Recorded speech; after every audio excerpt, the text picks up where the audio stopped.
Ուրեմն ըստ հիշում եք Վանեցյանի, ինչպես նաև Սասուն Խաչատրյանի կողմից տրված ասուլիսի ընթացքում մամուլի ներկայությամբ նրանք ներկայացրեցին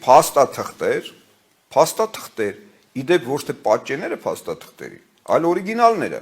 որտեղ հստակ տրված էր, որ վարձկաններին, որոնք բերվել են Արցախից, նաև մեր սահմանամերձ բոլոր համապատասխան այնտեղ տարածքներից Արցախի, հա, նշված տարածքներից մոտավորապես 2000 հոգի զինվորներ նպատակային բերվել են քաղաք։ Բանակը կրակել է մարդկանց բնակարանների ուղղությամբ։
Մենք ունենք կոնկրետ ապացույցներ, որ Հայաստանի Հանրապետության զինված ուժերի զինծառայողները ավտոմատ հրազենից կրակ են արձակել Լեո փողոցի շենքերի ուղղությամբ, պատշգամբների ուղղությամբ այն բանից հետո, երբ այդ պատշգամբներից ինչ-որ միտեղից վառվող շիշ է նետվել։ Այսինքն բանակը ամբողջ ծավալով մասնակցել է այս գործողություններին։ Երկրորդ, ես ցանկանում եմ բացահայտում անել, որը չէի ցանկանում անել, ճիշտ ասած, բայց այսօր առիթ է եւ պետք է հասարակությունը իմանա, թե ինչ է իրականում տեղի ունեցել։ Այս գաղտնի հրամանից հետո, երբ որ որոշվել է, որ տեղում հավաքել, Երևանում հավաքել տարբեր զորամիավորումներից զինծառայողների սահմաններում շաբաթներով սահմանում կանգնած զինվորը հերթապահել է առանց հերթափոխի եւ ստեղծվել են շատ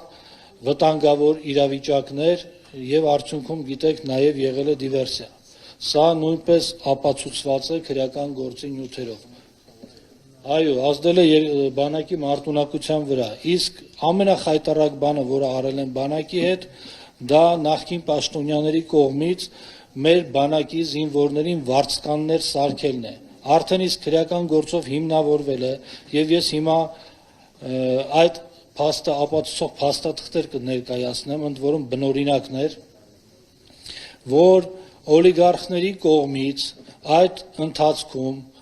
փետրվարի 23-ից հետո մինչև մարտի 7-8-ը ընկած ժամանակահատվածը բանակի զինվորներին բաժանվել են գումարներ նրա համար, որպեսզի նրանք պաշտպանեն իրենց ունեցվածքը, իրենց քաղաքական նկրտումները։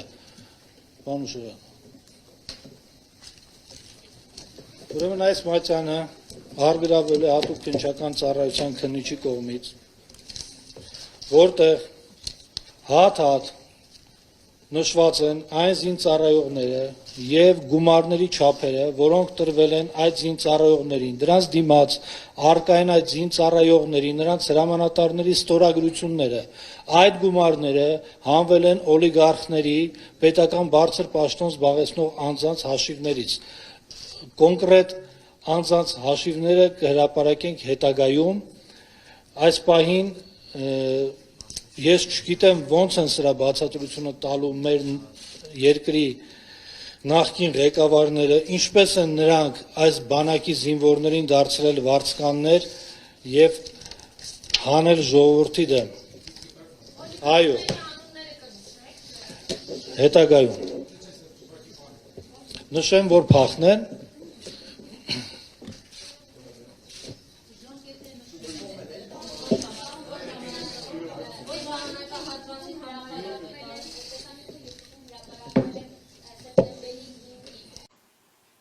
Այն դեպքում նախ որ դրա կարիքը չկար, երկրորդը պաշտպանության նախարարության զինվորներին, հա, չի կարելի, իրավունք չկա կիրառել նրանց ուժը, նրանց զենքը կիրառել խաղաղ ժողովրդի նկատմամբ։ Այո, սեփական ժողովրդի։ Երրորդը ուրեմն նշված ժամանակահատվածում նրանք նաև հստակ ներկայացրեցին, որ սահմանից բերված մեր սահմանապահ զինվորների բերելով Հայաստան թուլանում է սահմանագիծը,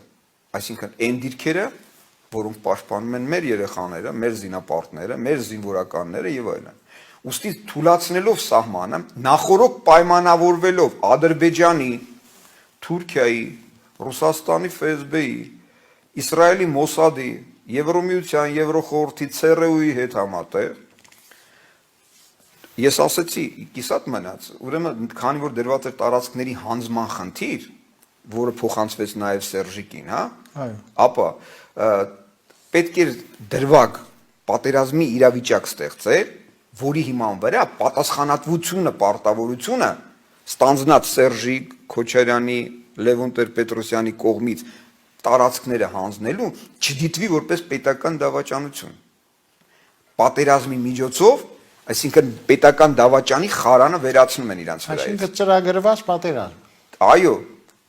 տեսեք, այստեղ վարձկաններ է վարձվել, որը քրեական օրենսգրքով պատժելի արարք է։ 1, երկրորդը, ուրեմն խեղելով իրականությունը, իրավական փաստերը, պատմությունը, որ սրանք պատմական հայկական տարածքներ են, այսինքն Ատրպատականը, Փայտակարանը իր Բաքուրակերտ մայրաքաղաքով դրանք հայկական տարածքներ են, ոչ թե Ադրբեջան։ Դուք ձեզ հայտնի բոլոր համապատասխան փաստաթղթերով 16-ի պայմանագրով, թե 21-ի մի խոսքով, որի հիման վրա ապօրինի նվիրաբերվեց Հայաստանի տարածքները Ադրբեջանին եւ կեղծ անվանվեց Ադրբեջան, Ադրբայդան, որից հետո Արցախը որպես Ղարաբաղ Ադրբեջանի տարածք, Արցախը որպես Ադրբեջանի տարածք որպես Ղարաբաղ։ Բացի դա, պահանջատիրությունները մեր բոլոր սկսած Արևմտյան Հայաստան, Նախիջևան, Կիլիկիա, հա, նաև Ջավախ, Ախալցիխա ամբողջությամբ վերացվեց։ Նաև ցեղասպանության ճանաչման փաստը, որը 1988 թվականին Գերագույն խորհրդի կողմից ընդունվեց ցեղասպանությունը դատապարտելու մասին որոշում, որը պաշտոնապես իրավականորեն հաստատում չստացավ։ Այսինքն նշված խնդիրները դեռևս գալիս է 90-ական թվականների պարագաներից, այսինքն ընդեղի այդ ժամանակահատվածում կատարված պետական դավաճանություններից նպատակային ցեղասպանություն իրականացնելու ծրագրերի շրջանակներից։ Պարոն Սիմոնյան, ես հասկանում եմ, փաստերը, որ դուք բերում եք, իհարկե նորից եմ կրկնում, դրանք հիմնավորված են, բայց ինչու այդ դեպքում այսքան ուշացումով միայն 3 փաստորեն մեղադրանք առաջադրվեց 3-րդ նախագահի նկատմամբ։ Դուք սպասում եք այդ մեղադրանքին։ Ուրեմն հասարակ պրիմիտիվ բան ասեմ։ Նախ ես ավարտեմ այս Սասուն Խաչատրյանի հատուկ հնչական ծառայության պետի, ինչպես նաև ազգային անվտանգության տնօրեն նախկին, հա, Վանեցյանի հայտարարությունները, նաև մեկնաբանությունները, բացատրությունները ներկայացրած հիմքերով, առ այն, որ մարտի 1-ի վարձկանների վարձման, նրանց զինելու, նրանց ֆինանսավորելու գործընթացը իրականացվել է անմիջապես Սերժ Սարգսյանի, Ռոբերտ Քոչարյանի, հետո Գագիկ Ծառուկյանի, Սամվել Ալեքսանյանի, Խաչատրյան Սուրիկի, Մուկի, այնտեղ նախկին վարչապետ Հովիկ Աբրահամյանի եւ այլոց անմիջական գլխավորությամբ մասնակցությամբ։ Մարտի 1-ից ամիսներ անց հայտնվում է մի փաստաթուղթ, որը հաստատում է զինվորական համազգեստի տակ թաքնված հերոսակների գոյությունը։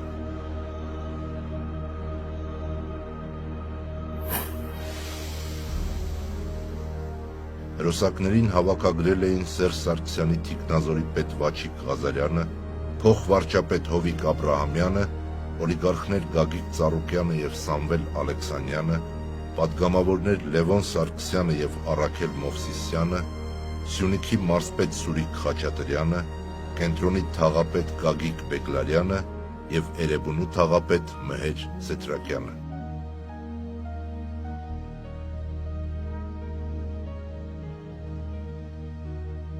Փաստաթուղթը ստուգելու ուղղությամբ բոլոր ջանքերն անցնում են ապարդյուն։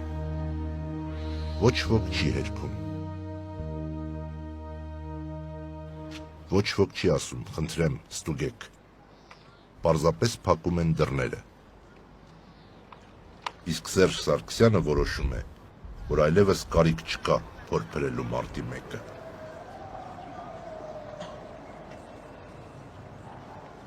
Բացի դա, Հովիկ Աբրահամյանի սեփականությունը հանդիսացող տարածքից հանել էին համապատասխան, ասենք, այնտեղ ավտոմատներ, հա, այնտեղ ինքնաձիգներ եւ այլն, եւ որից հետո դատական փորձաքննության իրականացնելու ընթացքում պետք է պարզ դառնալ մարտի 1-ի ժամանակահատվածում նշված զենքերը կիրառվել են մեր ժողովրդի, մեր ազգի դեմ, թե ոչ։ Որովհետեւ դատական փորձաքննություն առօրս չի կատարվել։ Այն սպանված դիպուկահարների կողմից ավտոմատներով կամ այսինքն դիպուկահարների միջոցով, հա, որովհետեւ մեկը դեռևս փորձաքննության արդյունքում դեռևս չի պարզել նշված անձիկ սպանված, ոչ թե պատահականության, այլ նպատակային սպանված անձերը ինչ զենքով են սպանվել, ով է սպանել, արդյոք Հովիկ Աբրահամյանի, արդյոք Սերժիկ Սարգսյանի, արդյոք այն անձերի կամ այսինքն զինվորականների, որոնք մոտավորապես 2000-ի քանակությամբ բերվեց Հայաստան եւ ինչ նպատակով, քանի որ նշված ժամանակահատվածում մարտի 1-ի 2-ի ժամանակահատվածում նկատի ունեմ, դիվերսիա ա եղել եւ ինքը նույն Սասուն Խաչատրյանը, ինչպես նաեւ Վանեցյանը, համատեղ ասուլիսի ընթացքում դա հաստատեցին, որ եղել են դիվերսիոն գործողություններ, հարձակում այն տարածքների վրա, որտեղ սահմանագծից բերվել են մեր զինվորները, այսինքն, այստեղ նպատակաուղված, համաձայնեցված, չի կարող պատահի բան լինի, որ այսինքն, տեսեք, մերոնք բերում են ստեղ են հասցնում, 2000 զինվոր, դու բերում ես ինչի համար, մյուս հանգամանքը, ու նշված հանգամանքներում, այսինքն ժամանակահատվածում, նաև հարձակվելով մեր զորամասերի պահպանության դիրքերի վրա, գրավել են կարևորագույն դիրքեր, կարևորագույն հատվածներ են գրավել, բացի դա զոհաբերվել են, ոչ թե մարտի ընթացքում, որովհետև եթե նպատակային բերում ես զորքը լցնում ես Հայաստան, ուրեմն դու նաև նպատակ ունես ինչ-ինչ։ Եթե մյուս հանգամանքը, Լևոն Տեր-Պետրոսյանը հիշում եք, չէ, որ փախավ փաստացի, ժողովրդին գցեց ու փախավ։ Նաև արձանագրությունը, ձայնագրությունները կան ազգային անվտանգության, որի ընթացքում Լևոն Տեր-Պետրոսյանը, Ալիկ Արզումանյանը ուղիղ հեռախոսազանգով, որ ապրեք տղաներ, լավ արեցիք, նա ուրախանում էր այն բանի համար, որ լֆիկի խանութներն են թալանում, հա, մեքենաներ են այրում եւ այլն, բայց ոչ մի դեպքում նպատակային ուղղորդված հեղաշրջում, հեղափոխություն եւ այլն։ Բացի դա, Ալիկ Արզումանյանը իմանալով, որի վերաբերյալ նաեւ կա համապատասխան ձայնագրությունը, հեռախոսազանգը, որով նա հստակ ասում է, ժամը 6:30-ին ներքին զորքերը պադյոմա տված եւ պիտի հարձակվի։ Հա, 6:30 ներքին զորքերը տրիվոգա է ապեր։ Չենք կարծում, որ կարող է այսպիսի բան տեղի ունենալ։ Շատ արագ եկան, մոտարապես ինձ թվաց 6:30, բայց ասում մի քիչ էլ ուշ էր 6:30, 6:40, այդպես երևացին, նախ շրջակա փողոցներում պատտվեցին, հետո մի անգամից հայտնվեցին հրապարակում։ Ոնց եք ապեր։ Մենք չեմ իմանում ապեր, ունենք վիճակը բանա։ Լարված է։ Չեմ կարող իջոքին պահենք, ետ ենք քննարկում։ Հա։ Այսինքն ուզում առաջ գնալ, չեք կարող հանգիստ պահեք։ Չէ, վստահ չեմ կարող մի գիշեր պահենք, հետա։ Հա։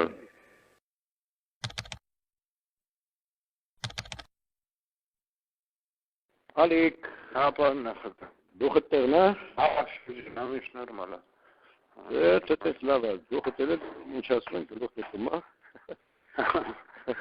Մալադեց Ալիկ ջան։ Ամեն ինչ լավ է իսկապես։ Բայց ես մի երկու օր դեռ